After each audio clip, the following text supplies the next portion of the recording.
Hello, and welcome to episode 172 of Quarkus Insights. So we're going to be talking about Mailpit and antivirus and all of the other cool extensions that Emil's been working on.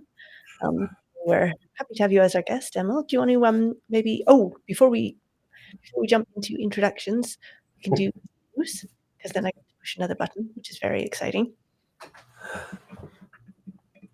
I don't think we have much news today. We've got Quarkus 3.1, but that's just a micro release, which we do pretty much every week.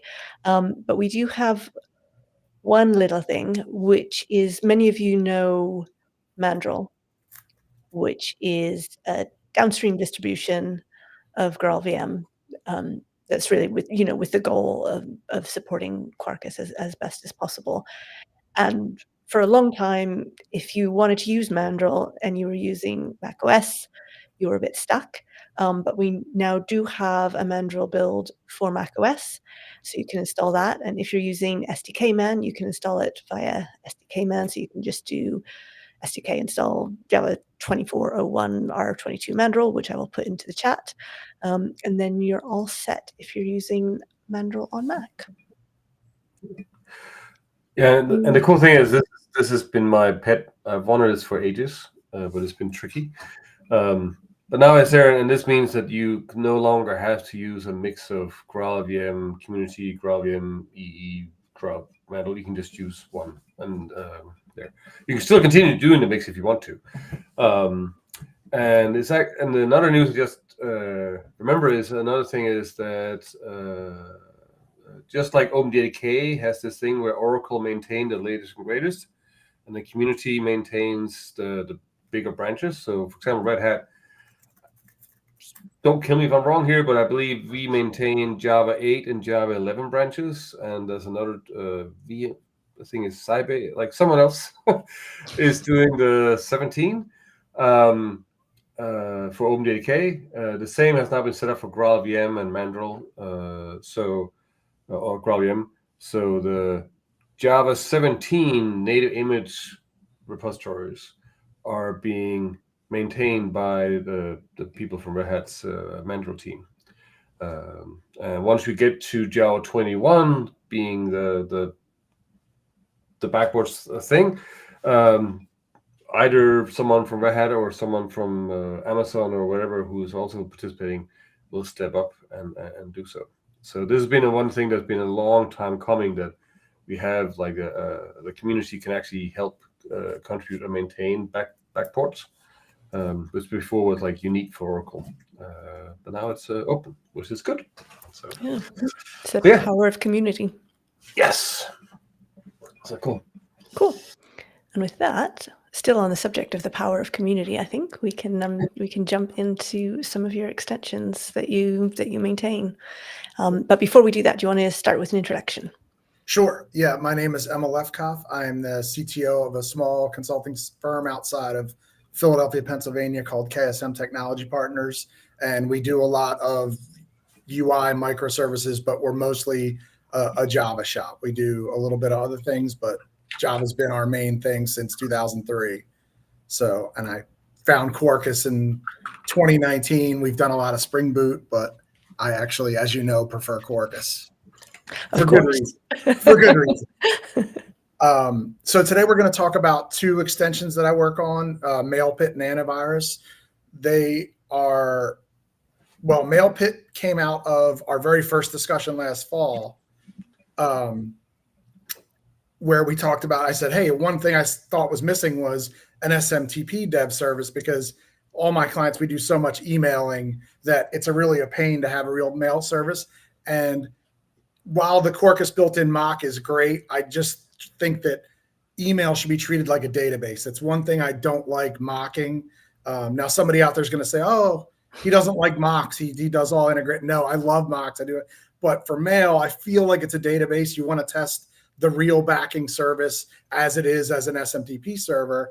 And I think it was Clement who encouraged me. He said, that'd be great if we had a mail dev service. So I've always used MailHog in Docker Compose. I think it's PHP based. It's been around for years, but it kind of stopped getting developed. Like the developer kind of abandoned it. So my research on Stack Overflow and, hey, what's a great Mailhog replacement? And most people were coming up with Mailpit, where a guy also loved Mailhog.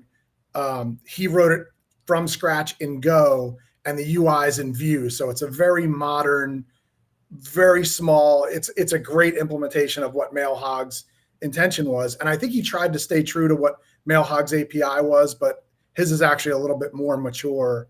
Yeah. I like it a little better. So it's a great container.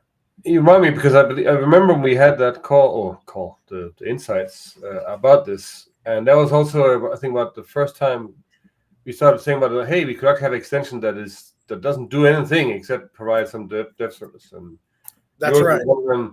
The other is Ngrok, I think, we did a stuff on it, and a few others where like, hey, there's something here that could be useful in development, but not at production at all at any time. And this could have been part of the mailer, but you could have a separate thing and play with it. So no, that's pretty good. Yeah, and so when we talked about it, we said let's do the extension, and we'll get some feedback, and we'll make it better. And then I think a lot of the feedback, even there's an open ticket in Quarkus that says, can't this just be the default mailer dev service? So, and that's what we just talked about for this call, Max. Like, I think it's getting there where it's that mature and useful that I think it could be. And I have to ask you something, because I just realized, okay, so we talk about email, viruses, and last time was JSF. Yes. So what is with you and things from the past? Yeah. So actually the thing I'm going to demo today, Mailpit's just a universal, like I've always needed email. We do so much of it. But with the antivirus, I had written for a client a ClamAV integration. So any file that came in, we would scan with ClamAV. And then in the Prime Faces file upload, this was probably 4 or 5 years ago, they said, hey, we should add the ability to do antivirus scanning right in the Prime Faces component. So that's where I migrated that code into Prime Faces. And then when I was doing Quarkus, I'm like, well, this would be a great standalone. So it's kind of progressed over the years, but it's code that's been used. And it's great. It's had many eyes on it because Prime Faces users have been using it. So we've gotten good bugs and feedback. So it's in a good shape. So that's kind of the progression of it. So useful. And we're starting to get the love coming in for the Mailpit extension as well. So Tim M says that he's been using Mailpit extension in his current project, and it's awesome. So yay. That's awesome. I had another user just say he's using it for Keycloak integration to test in the Keycloak dev service. I guess you can get emails when somebody says, I want a new account, or maybe soft token. So he had reported a bug that it wasn't working, but we were able to make that fix. So now it plays nicely with the Keycloak emails from the Keycloak dev service.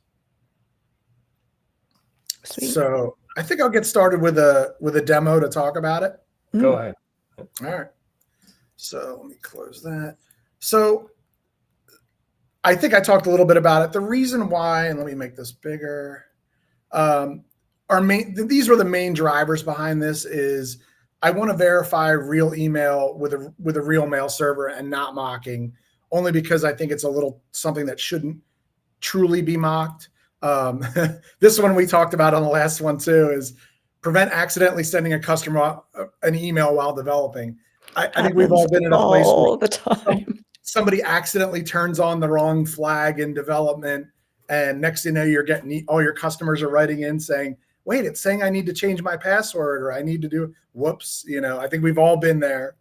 The other added benefit of Mailpit is it has a built-in REST API, so you can actually verify in your tests, like when you're running that, did this email get sent to this inbox, and what's the contents of it? So it's not only just an SFTP server, but the fact that it's got a REST integration to be able to peer into your sent emails.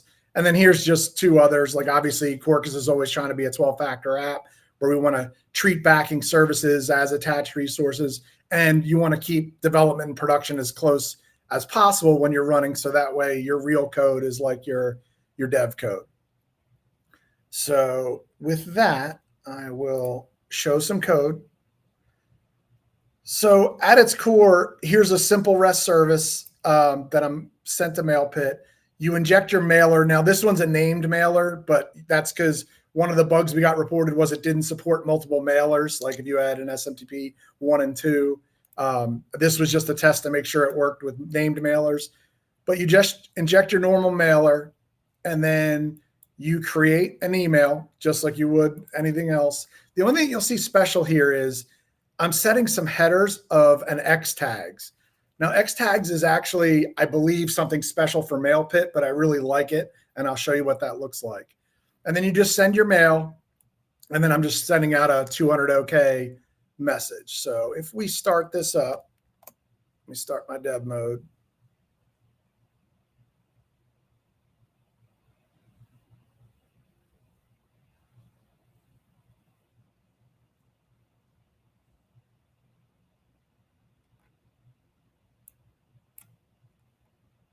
Okay, we're good. So I will open up the dev UI first and show you that first there's a running dev service now, which is the latest Mailpit Docker container. And then you can see that it's intercepted your Quarkus port if you've set it for your mailer port. If you don't, it auto assigns one. And then it exposes an HTTP server, which is the Mailpit UI. So you can see it's got a dev card here, which shows you there's your exposed port. And then if you want to look at the Mailpit UI, and it can embed it right here. So it's a Vue app, and it's all written in Go. So it's a very nice and fast web app. And you can see right now I've got no messages in my inbox. So let me open up my Swagger, and I'm going to send that alert, which we just looked at the code. I'm going to execute it. I got a 200 OK with superheroes alerted. When you come back here, I now can see the email of what was received and who it was sent to. And you'll notice along here, those 3 X tags I set are actually created as tags in Mailpit. And what's nice about that is if you've got different business logic areas, you can tag them separately, and it makes it nice for clicking on this, and it quickly filters to only those emails that have those tags. So it's just a nice way of separating your emails. The X tags will be ignored by any other mail server. It's just nice from a testing point of view. And then you can drill into the email and see, there's my message, Lex Luthor has been seen in Metropolis. You can debug all the raw headers. So if you add, basically high priority or whatever the other mail headers you set are, it's all debuggable here. The raw, this is what you'd see from a raw SMTP point of view, and there are no link checks.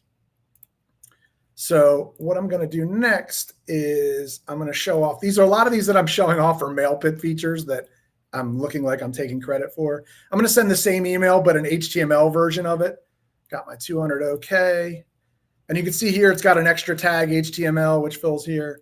What's nice about the HTML version of the email is you can see that I formatted it with, I made Lex Luthor in bold and Metropolis in italics. It gives you the HTML view of it, the raw source. You can see what, if a browser doesn't support HTML, hold on, let me turn my light on. You can see the raw text, which would see in a browser that doesn't support email, same with the headers. What's really cool here is if you've ever done any HTML emails, you'll know that the browsers, especially Outlook, can be a nightmare.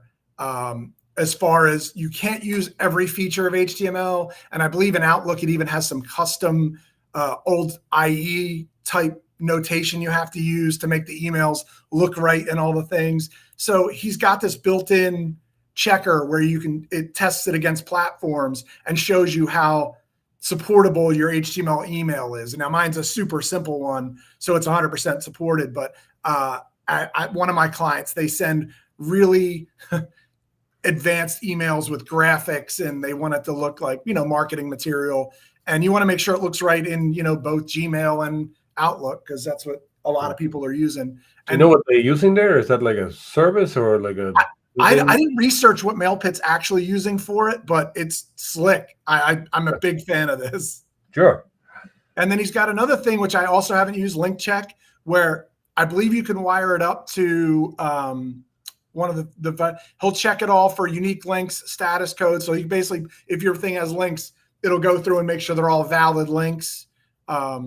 And then he's got another one. He's got a plugin where you can use Spam Assassin to, if you're a Spam Assassin customer, it'll check the email and make sure that you're not going to get alerted as spam. Like if there's anything detectable in your email that might get triggered as spam. So it's an excellent plugin. The last thing I want to show on the examples is one of the things Clement asked was about attachments. So here I'm going to send one that actually has a text file attachment. And you can see it says the file attachment. You can see it's got the little paper clip, and you can actually get to, this is the content. I just sent a text file.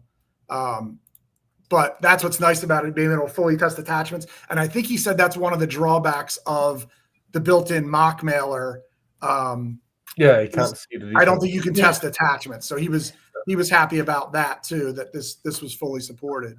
And it's the kind of thing that goes so wrong too. Yes. Okay, so right now you build a very good tool to be good at spamming people. That's right. Yes. Now you're ready for your spam bot. So I'm going to talk a little bit, because you asked me, Max, about building an extension. Like I knew a little bit about it, but I didn't know much. But I'd mostly worked on Quinoa before this with Andy, and he had written all of it. I was just basically helping him with features. So just before, do you want to test on? Do you want to touch on the testing part? Oh yeah, sorry, you're right. I totally skipped that. Yeah. So let me go back to the website. So the other second great thing about it is we also have a test extension. So that's just the Quarkus. The Mailpit is the dev extension. But if you want to also test and verify your emails, you can include, we have a separate library here. I made it a separate jar in testing. And what that looks like is, I'm going to go back to here. And if you click the about, he's got great documentation, but he also has an open API Swagger. So if you go here, this is the Mailpit built in. He's got a Swagger doc. And one of the important ones is, so he's got examples here, is search messages. This is the most important one. And it basically, you can search, and it's got a limit and tag, but his query string is really clever. And I'm going to click on this and show you the search. So he basically has a query language for the search. So that way you can do, I want to search and show me emails that were to this inbox or from, or a message ID if you know it, or if it's got a tag. It's another reason tags are great. So you can say, give me all messages tagged with whatever your custom tag is. And what we've done is, all I did is I wrapped up using his Swagger API. I used the Quarkus Open API extension to basically generate the documentation or the testing code. So what that looks like, and I followed, once again, I stole from Andy and Playwright, his Playwright extension. I followed his pattern of how to do a test library by using @ mailbox, because like in Playwright, I think it's @ Playwright or @ browser. And then you can inject basically the mailbox. And in after each test, I always clear the mailbox just because I want a clean set after each test. So it'll clear it. And then here's an example test where you've already seen my superheroes alerted email.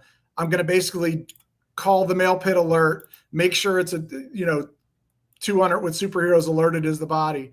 And then after that it runs, I'm going to use the injected test mailbox, and I'm going to say find first. And I could have done from or to admin Hall of Justice, but if you just give it an email address, it'll return any of the messages. This one's going to find the first one. And since I've cleared the mailbox, there should only ever be one email in this test.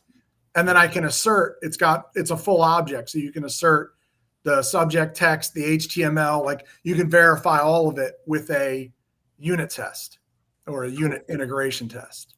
And do you have access to the API? Like this looks fine on iOS and IE, or is that I don't know. I don't think so. I think he must be using some plugin for that, because I didn't see anything like that in his API for checking the different browsers. I see. But go ahead, Max. No, go ahead. All right, so I'm just going to run it. So I have a test suite here, and for those of you that don't use VS Code, this is what it looks like. The VS Code plugins are getting better and better and better. every day. So this is running my Quarkus test, and we can look at the results, and they all pass. So it basically ran, cleared the mailbox, and tested and asserted after each test, like what the email contains. And if you have a null from address, I'm just checking to make sure that like there should be an error thrown that you're missing your from, because that's the one required field in an email. Cool. So thank you for reminding me.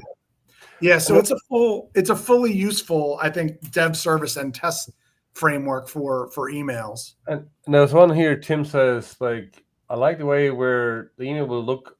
You can see how it looks on the mobile device by clicking on the title icons on the right for email. Can you show that one? Let me see what Tim's talking about. So in the view you were before. Okay, so go back to the HTML, HTML one. So right here, it says. So that's the tested platform. Title icons for the right. Yeah. Can you click on the? I don't know. I don't know what he means.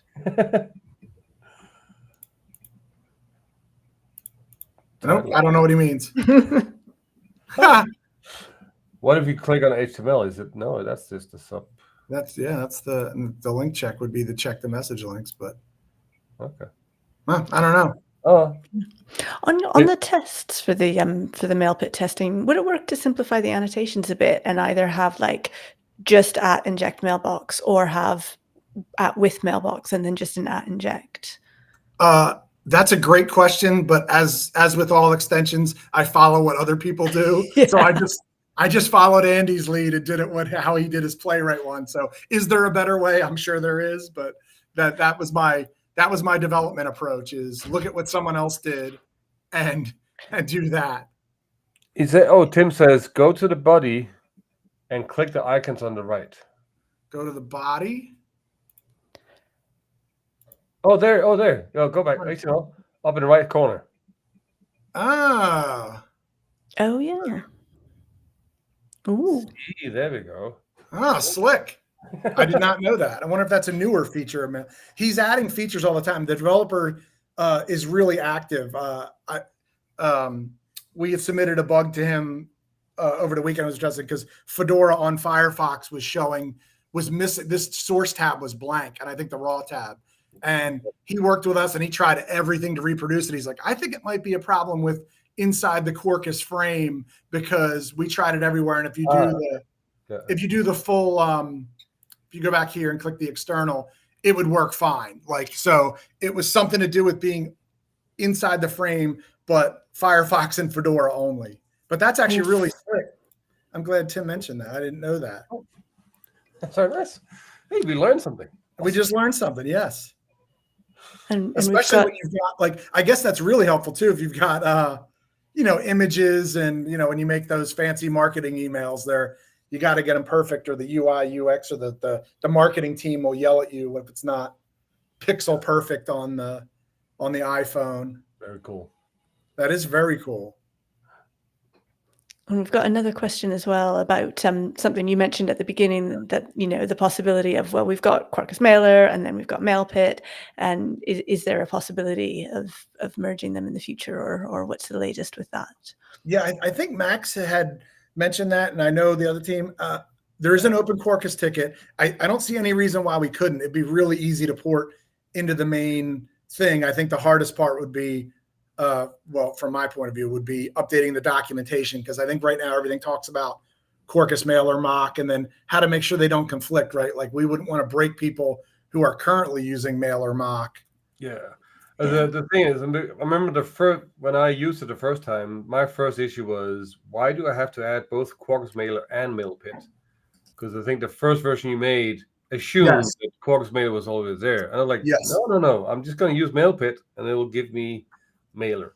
Yeah. So you could you could just say, when Mailpit, you can just use Mailpit directly, and you don't have to deal with Quarkus. You then get Quarkus Mailer automatically. Yeah. But I think, we should look at, because it beats everything else we have. Yeah, and I think it's a huge win for anybody doing this, that expects, with all the other great dev services that Quarkus provides out of the box, that's the one where like, wait, you can run a full PostgreSQL database for me, but not a mail server. Yeah, exactly. So no, and then just so you know, so you can actually say, about the conflict, you can actually tell. There's a way for an extension to say you don't work with another extension. Which right. So you could ban the Mailpit standalone, so it will still work with old ones, but the new ones you'll get an error saying these two are incompatible and remove. Or we can look at it, but anyway, at least the code's there. It shouldn't be too hard to do. It's just a matter of making sure, following all the right Quarkus stuff. So, anyway, it doesn't hurt. Well, the win, of course, is you don't have to have two tabs in the dev UI, and you don't have to remember the version number of the Mailpit. That's true. Yep. But we should just do it. Yeah. So, you wanted me to talk a little bit about how I built the extension, like starting out with like, hey, there's no extension. How do I do this? I tell everybody, I always look at other extensions first, especially in the main Quarkus repo under the /extensions folder. I can usually find something that works sort of like what I'm trying to do. So in this case, I knew I wanted to run a test container because I knew Mailpit was already Dockerized. So I looked at all the Quarkus ones and I followed the exact pattern of extending generic container, which is test containers, which comes with Quarkus. And then I followed all the patterns about how you guys deal with labeling them, how to expose ports, how to do all that. So this is really just using test containers to start the Mailpit port, looking for specifically, if you've already configured a Quarkus mailer port, we'll use that. So if you're saying my mailer port's 25, we'll use that. But if not, we'll dynamically assign one for you. Most people usually already have a port defined, but that's fine. So I basically just followed that pattern. and I can tell you the way I did I'm playing with a Quarkus Home Assistant extension here, and the way I actually did it was to go and use Mailpit. That's my inspiration to clean it up. So I stole from. So that's the way it works, right? I steal from someone else, then you just steal. It's the way it works. It's the way it's supposed to be with open source, right? You just follow what someone else did. So on a code review, though, I did get a lot of questions about. Well, wait, I don't understand why you're doing some of this stuff, but I was like, look, I'm following a pattern that the other Quarkus extensions do. I'm assuming they do this for good reason, where they're, doing this close and dump capture, and then somebody else asked about, well, why are you running, this other thread to shut down? What's that? And I'm like, this is just how they do it. So I didn't invent this. I just did it the way they did it. So some of those you might. This is where it becomes a bit tricky, right? Because some of this is straightforward, but I'm not sure where you copied it from. But if you deal with something at dev services that ends up loading a classes that conflict, you might have to do this kind of cleanup stuff. Because dev mode has this like restart and in the same VM. You shouldn't have to deal with that in most extensions, I think.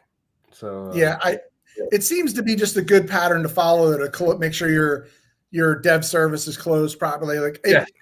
Once you look at it, it's not bad. But I think if you've never seen the code, like for configuring this, it just led to questions from other developers like, why are you doing this? And I'm like, well, take a look at these other extensions. They're all doing the same thing. So I think if you're doing a test container dev service, that looking at other examples is definitely the way to go for understanding how it works. The other thing I added to this, which I've done in some other extensions, is I added this JBoss log consumer. So basically, I hook into test containers and wire up the logging, so that way I can intercept the logs from the running test container. And then in the dev service, I can add a dev tab where this is only the output of what's happening inside the dev container. Oh. So that way I can, because a lot of times the dev containers are hidden. and there's no logging coming out, but it's kind of nice to see. You can see that, you just queried the inbox, or I just received this SMTP mail. So I had a lot of help from Philip on that. Like, and he's actually modified the logging to make adding this footer logger easier, where I used to have to copy all this code to do it. Now he made it like a nice one-line change for me. Well, no, I hadn't realized that one was there, so that's cool. I learned Yes. today. Yes, but this JBoss container log consumer is generic, so it should work for any container, and you just give it like what pattern you want to filter by, like Mailpit or whatever. So it's a filter on the existing log. It's not. Yeah. So basically, you create a footer, and then he's got a thing saying which logs do you want to look at, and you can make it either a name or a piece of text. But yeah, that way it just filters out for just those. Got it. Okay. Yeah, it's pretty slick. That's nice. But what's nice about it is, instead of fishing through here, if you've got a really busy server, you can just see, hey, here's what's going on in the Docker container of Mailpit. Perfect. Yeah, okay. Philip showed me part of it, but I haven't seen it with another extension. That makes perfect sense. Yeah. Very okay, cool. So I think I'll move on to antivirus if we've covered Mailpit. Sure. We can always come back to it if we need to. Go here. Bring up my terminal. And I remember that when you opened this one the first time. So by the way, for those who don't know, like the way we do extensions in the Quarkus is that we propose anyone, whether they want to write it or not, to make an extension proposal in the Quarkus repo. Yep. And then we just and we're not because we want to make it like hard or anything. It's just that we had a few times where people propose a thing. We go like, oh, there's something over here where that fits in, and you don't have to have another one. But I remember you said the antivirus one. I was like, what? Yeah, like who would need this? And I was like, but yeah, no. So I'm looking forward because I will say that, and I'll also say like the documentation of when you do create a new Quarkus extension is great to follow. Like it walks you through like setting up after they create your repo for you, like setting up how to do the extension properly, how to get it wired up into the nightly build testing. Like I found all the docs like great to follow. Very cool. Okay, so this extension, antivirus, isn't as popular, but I find it really important. We've got a lot of security conscious clients, and this is code, like I said, we originally wrote for an internal client, and then I ported that code to Prime Faces for its file upload. And then I just ported it again here as a standalone, REST service or Quarkus extension with a dev service. Now, the only two antivirus engines we support are ClamAV, and that's because it is a Linux native antivirus server. So it has a Docker container. So obviously that makes it perfect candidate for a dev service. And then VirusTotal is actually a REST API where you can actually send the full file, but it's really slow. And then it scans it against 70 different virus engines and then says, hey, of these 70, 4 said it might be malicious. The other 66 said it's fine. So you can kind of get a score. If you send it a hash, it'll check to see if that file's already been scanned and just give you the report. So it's really fast. So the VirusTotal one isn't as useful because you're not going to sit there and wait for it to run 70 engines. It takes like 10 to 12 minutes. So we don't expose that. We just do it if you want to expose like, hey, here's a hash of a file somebody's trying to upload. Has it already been scanned? And what's the score? But really, the more important one is ClamAV because it's a real antivirus that's scanning in real time as the file's coming in so you can reject it. A note on that is because I don't know every virus engine out there, I made it pluggable. So you can literally just implement an application scope bean that implements antivirus engine. And as long as, and I'm going to hand you the file and input stream, you tell me whether it passes or not in the result, because I'm assuming there's some proprietary virus scan engines that people have paid for that have like, REST services or other things that way, if you wanted to plug in your corporate one, I'm not going to know about all of them. I'm just going to support 2 that out of the box are at least ClamAV's open source. Cool. Let's get to a demo. So let me run my service. And what we got here is typically what you'd have in Quarkus is an upload request. Like I'm assuming you've got either a UI or some blob storage you're sending to.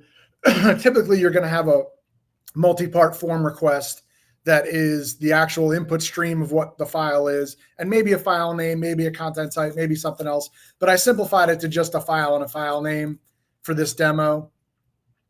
And then in your REST service, what that's going to look like is let me go to this one. You're going to say, I consume a multi-part form data.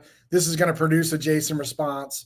And you can see I take in the multi-part form, and it's got access to the file and input stream from the REST service. And I'm going to send it through the virus scanner and have it tell me whether it passes or not. Now that I've started that, let's take a look at the dev services first. So here you can see that it's using VirusTotal version 3 of their API. You don't have to use it. You can enable one or the other since it's pluggable. I'll either check all the virus engines you've got configured or only the one you've got configured.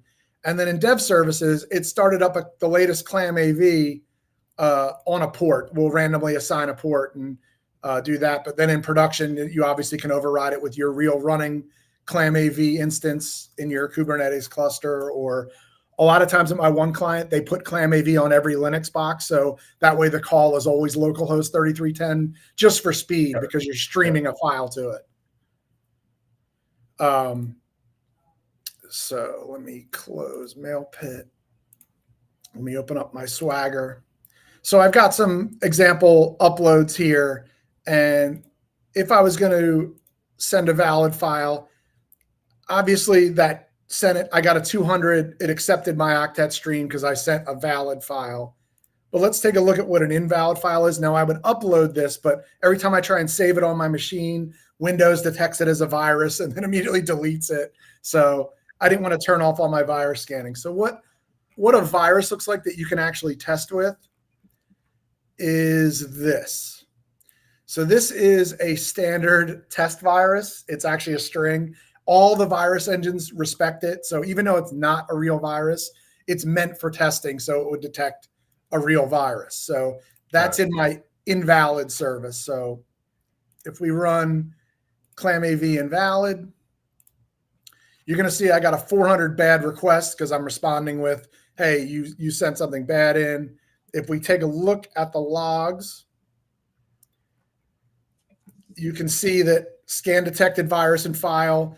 And then I actually return the virus scanner message from ClamAV, which is the win test EICAR HDB1 found. That's the name of that virus. So it actually rejected that as an invalid virus. The way ClamAV works is I take that input stream and I'm actually streaming the bytes to the running engine on wherever you've got it configured. And ClamAV reads that, does its virus scanning, and returns you either an OK or an exception. So, obviously you want an OK. And that's all wrapped up in this ClamAV client, which is the thing that I've ported multiple times. It's in runtime. This has been ported over the years. I originally got the original code like 10 years ago from this example site, but it was basically exactly how to hook in to ClamAV. It has basically a ping pong. You send it the bytes. So it's just wrapping up the complexity of dealing with how to stream the bytes to ClamAV for you. So there's Jose Gullian talks about, like, what about long running scans? I'm not sure what you mean, but I assume it means, like, what if the process of scan takes a long time? Yeah. So happens? That one, I haven't dealt with that yet. Like I said, for VirusTotal, we just send the checksum, so it's a quick response. But if you were going to send it to VirusTotal, and I may as well talk about that. So let me go to VirusTotal. For those of you that never seen it, it's just a website. I'm going to actually pick Wildfly 16 zip, and it's 177 megs. So what it's doing now is it's going to compute the hash to see if it's already been scanned. And then it shows you, look, of these, I think it's up to 110 virus engines. none of these have reported that it's got a virus in it. So that's really what the check is. If you were to say reanalyze here, it's going to run it, I guess, in the cloud against all 110 of these engines, and it can take 10 plus minutes for it to check all these. So that's why I only do it against the checksum. So for long running, I haven't gotten one where it's basically in the background thread. I'm always waiting real time, because you kind of want to reject a user's upload and not say, hey, we'll get back to you in 10 minutes if this file's invalid or this file's got a virus. So if I do the same test, I just want to show you that it really performs well, because I think that's what you were getting at. So if I go back here, I've got this generic antivirus upload where I'm checking both of them. So this would be more like a real REST service where I'm taking a multi-part upload. I'm going to send the same 175 meg Wildfly zip to it. Wildfly.zip. You can give it any name you want. That's just from the multi-part upload. And if I execute this, it's actually going to send it to ClamAV and VirusTotal, because I've got both engines configured. And so you see that only took a couple of seconds for 175 megs. And Wildfly or ClamAV said it was okay. And the second part of the payload, it sent it to VirusTotal. It also said it was okay. But you'll see this giant JSON payload. I just want to show you, this is what, I'm sorry, that's in dark, but I apologize. But this is the giant JSON payload. It sends you back basically, hey, I scanned this thing. Here's every single virus engine in the result. But really what you're looking for is how many malicious votes did it get? And you can configure this extension to say, well, I only care if I get 5 malicious votes or more, because some virus engines report false positives, as you know. Yeah. Or you could say if even one reports it, throw an exception. So that's all configurable in the extension. And it just shows you can have it scan against multiple at the same time, because you might want it to scan both, or if you've got your own custom virus engine. But for 175 megs, and it only took a little bit of time, I mean, that was a couple of seconds, it's really not that bad. And ClamAV does have a bunch of configurations that we expose. So you can say how big the buffer size is you're streaming. You can set max size in ClamAV. Like if it's over 200 megs, reject it immediately. Like we don't accept those. So it's all pretty configurable from an engine point of view. But that's basically how we use it at my customers. And you'll see I followed the similar pattern as Mailpit, where since ClamAV had a Docker stack already, I basically created a ClamAV container using test containers. But what I do automatically is I turn off a few features by default, because if you don't turn off this thing called FreshClam, it'll try and download the latest viruses every time you run, and that can take minutes. So my thought is you don't need to do that when running a dev service. If you want the fresh virus signatures, just delete your container in your Docker stack, and it'll pull the latest one down with the latest viruses. But this was making it take way too long to start. Very cool. Yeah, and it's got the same feature. The thing I love it is Antivirus, because I was like, I don't need that. But then you showed me this thing with, you have to upload form. Yeah, I have. You end up having that in somewhere, and I feel like, Max, like so many of us have like customers where they're like, I want to be able to upload whatever, a zip of PDFs or whatever they're trying to upload, and whenever you're taking anything into your domain, like I said, we've got some security conscious clients that want to make sure, like, well, are you virus scanning it before it even enters, our file system? Yeah, exactly. And, if you answer no, then the security is going to say, no, you can't deploy your app then. And but this is literally just add the extension and then a single method call to check the content, and then you're good. Yeah. No. And the other nice thing is, let me go to the thing. So switching it from, yours to the real production one. So you can run the dev service, but then in prod, you would point it to your real ClamAV. Like if you had a centralized one, that all your scans were happening. But a lot of times, like I said, at my client, they install it on every box. So I could just do localhost 3310, knowing that wherever my Quarkus app was deployed, that ClamAV is going to be on that localhost 3310. And I also expose, I did this as a request, and it makes a lot of sense. If I go back to the dev card, if you go to the health UI, I actually expose that ClamAV, if you're running it, is actually part of the health check, because I've had requirements where if for some reason ClamAV is not running, they don't want the app to start or to serve any traffic, because if we know we're not able to currently scan files, we shouldn't be running and being able to accept customer uploads. Makes sense. So we added it to the health check to block that. Awesome. So yeah, that's about it for Quarkus and Mailpit. Both of them are basically dev service extensions. I think they serve a couple of needs, and obviously Mailpit more than antivirus. But antivirus is not just a dev service, right? It's also the actual. Oh yeah, it's running real. Yeah, it just happens to serve ClamAV as a dev service, but no, it's a real extension. Yep. Yeah. Production. I also want to give a shout out to one of the guys that helped me, one of the developers that helped me the most with the dev service stuff was, I don't want to pronounce it, is Jeffrey. He helped me fix a couple of problems I had with my dev service around exposing the right ports or using static versus dynamically assigned ports, and it was a big help because it improved the usefulness of the plugin. And I think he also added reactive tests to the test suites, because I do everything imperative. I don't do much reactive development. I'm doing most of my stuff's imperative, so a lot of times I don't think of that as a thing to work on first. Very cool. That's excellent. So what's the next extension you're going to do? Well, I don't know if I'm going to do another one. What I've been helping out with next, my new favorite one, and I'm going to steal Bruno's thunder, is the observability one with the LGTM stack. Yeah. It is awesome. And one of the things I've been helping, if we go, or at least I hope they take my pull requests,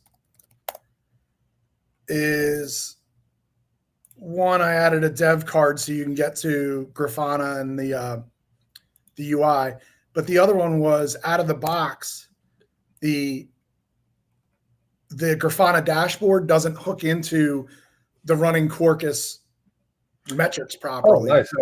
So I added this, so it like, if they accept this would be the default dashboard that's wired right into for your HTTP request, your heap, all the good things you want from any kind of micrometer app. That way, it's the built-in dashboard. Cool. For the that stack. But I'm a big fan of that extension so far. Yeah, for those who don't know, this is we've had telemetry and stuff for ages, but to demo it was always like, a Docker post, like 3 or 4 containers orchestrated. It was very, That's exactly what I was doing. I used to have it was like, I'd have, Jaeger for open telemetry, you'd have Prometheus, you'd have Grafana. Yeah. So you'd have this huge Docker stack to demo, but making it a dev service that's an all-in-one is super convenient. Yeah, and that's what the LGTM is, and it's now I can show the actual features we have in OpenTelemetry. So it's really nice. So hopefully, like I think so far Bruno and Alice have been happy with these two. They're waiting for another PR to get merged. They were originally worried about showing people too much info on the dashboard, but to me, if you can do literally add the observability extension and see this out of the box, you're gonna make customers' heads spin with, wait, you got all this wired up and you've got metrics and monitoring. So my problem with this one is that this will only be visible in dev mode, but people will be like, hey, there's a production feature you want. How do you? Well, what's awesome about it though, Max, is if you click in Grafana, you can export the dashboard and then literally install it right in your production Grafana. Yeah, and then you're good. Yeah, and then you're good to go. So at least it gives them the local dev service, and then they can mess with the dashboard here and get it working and do whatever. Because I added this JDBC one here to show you number of open connections, leaked or blocked. Then we can just export it, and that way it gives people a way of messing around in Grafana once again without the full stack. Cool. No, it's very good. So, how about you? Do you have any idea for Emil? Emil has a tendency to just he's good to nerd snipe sometimes. Every community needs people like that. No, I'm blank at the moment. Well, thanks for having me again today. Oh, thank you so much. Super useful. Very good. No. And so we have email and we have. I just feel like we have email, we have antivirus, we have JSF or server-side rendering, and then we actually haven't like. Someone should do like a Slack, a Suid extension, and how to do the chatbot stuff. Yeah, that would be a cool one. So. And I've just I've just realized too when you said it, we missed a trick on the naming. We shouldn't have called it the Mailpit extension. We should have called it the Emil email extension. The what? Sorry. Yeah.